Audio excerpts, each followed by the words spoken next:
The sign says pawn shop.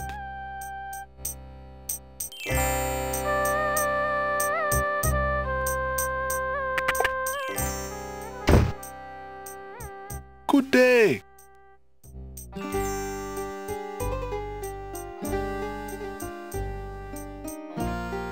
Good day, merchant.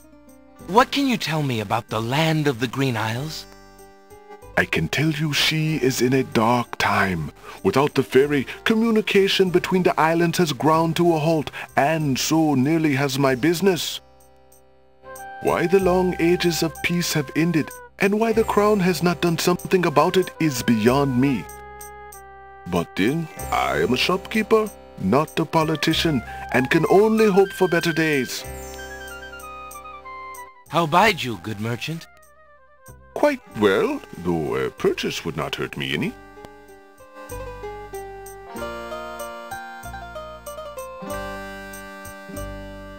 I have this copper coin. Is it of any value to you at all? Most interesting. I have never seen a Daventry coin before, but it is copper genuine enough. I might even find a buyer who is interested in foreign currency. The items on the front counter are the only things in the store that I can let go for the price of 1 copper. You may make your choice from there. Alexander looks at the items on the counter to make his selection.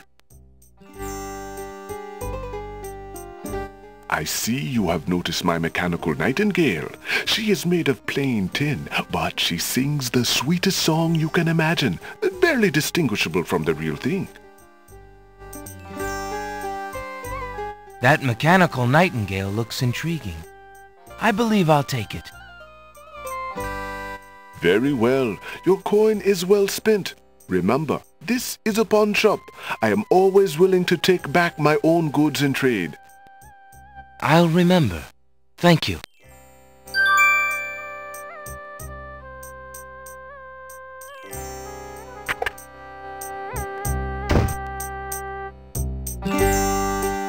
The sign above the door says Ali's Books.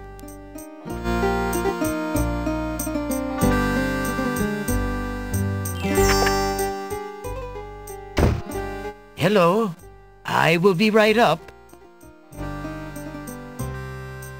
Now, what can I do for you?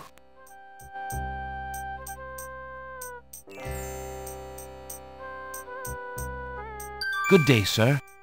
I'm a stranger in this land.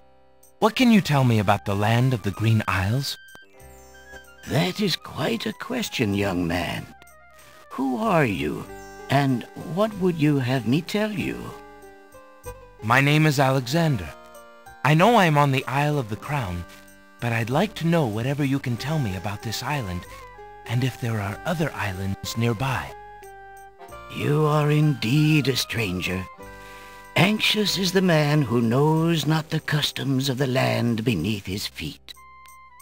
This island is called the Isle of the Crown because the royal family's castle is here. Besides the castle, we also have this village and the docks over to the west.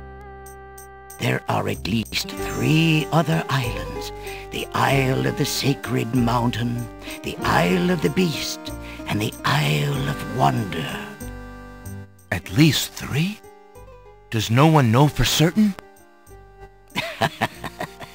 This is no ordinary land, Alexander. The land of the Green Isles has always been a place of vague boundaries, as if islands come and go. Legend speaks of a 4th island, an isle shrouded in mists. I myself have never seen it. Then, too, the land of the Green Isles is said to exist on the boundaries of this world and the next. Even darker places are reputed to be closer here than anywhere else in the world. That's quite a claim. Claim, yes, but probably just local superstition. We who live here on the Isle of the Crown, at least, sleep well enough at night. Those first 3 islands you mentioned, how might I learn more about them? Ideally, a young man seeking such knowledge would travel to their shores and learn about them firsthand. Meeting the leaders of each place would be helpful, naturally. Unfortunately, the ferry no longer runs between the islands. There has been much political unrest, and it has been too dangerous to travel for years. Perhaps the ferryman can tell you more. He has little enough to do these days. And if you haven't been there already, you might seek an audience at the castle. Thank you kindly, merchant, for all your good advice. Ah, but advice is free, Alexander. Making use of it costs much more. How fare you, merchant? Sufficiently well, thank you, Alexander. My only wish is for more time to read. An antique leather-bound book is displayed on a little stand on the counter. On the elaborate cover is the title, Ye Useful Book of Magic Spells. How much for that book on the counter, merchant? It is a fine book, is it not? I obtained it from the estate of the one and only magician this kingdom has ever had. Poofed himself into an aardvark in the end, or so I heard. I never found the spells all that useful myself, but then I lead a boring life.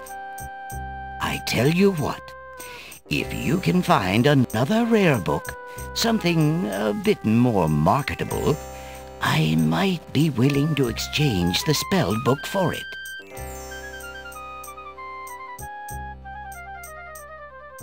Volumes of poetry are on display on this bookshelf. Thinking of Cosima, Alexander decides to leaf through one of the volumes of love poetry. He reads, Thy hair, thy lips, thy beauteous face, and all thy studied female grace have won for thee anon a place within this broken breast. Not bad. And another. Upon the shore the lilies bend, untouched by worldly care, where shadow they her earthly bed, oh, that she were not there. Yikes. And another. What was it when I looked at you? What power has chained me through and through, and binds my heart with links so tight I cannot live without the sight of you?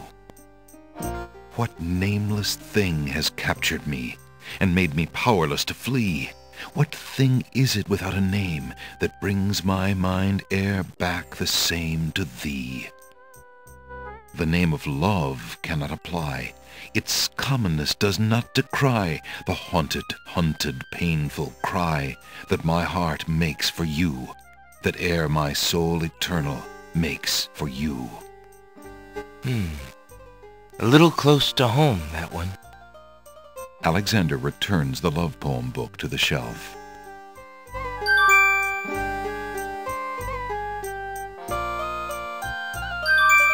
Alexander picks up the fallen page. It's the love poem he particularly liked. It must have fallen out of the poetry book. I see that old volume has lost another page. You may keep it if you like, sir. I have glued the stubborn thing back in place 2 times already. I do rather like it. Thank you, merchant.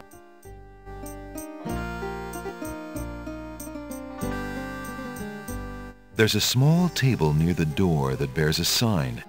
The sign has undergone a number of changes. It once read 10 pence, but that was crossed out and replaced with 5 pence, then 1 pence, then free. The sign currently reads, Take one, please. Only one book remains on the table. It looks like the bookshop owner really wants to get rid of that book. Alexander picks up the book from the small table. Oh, Oh, yes, please, take that book. You have my most humble thanks for doing so, good sir. Really? Thanks. An old man occasionally steals sidelong glances at Alexander from under a concealing hood.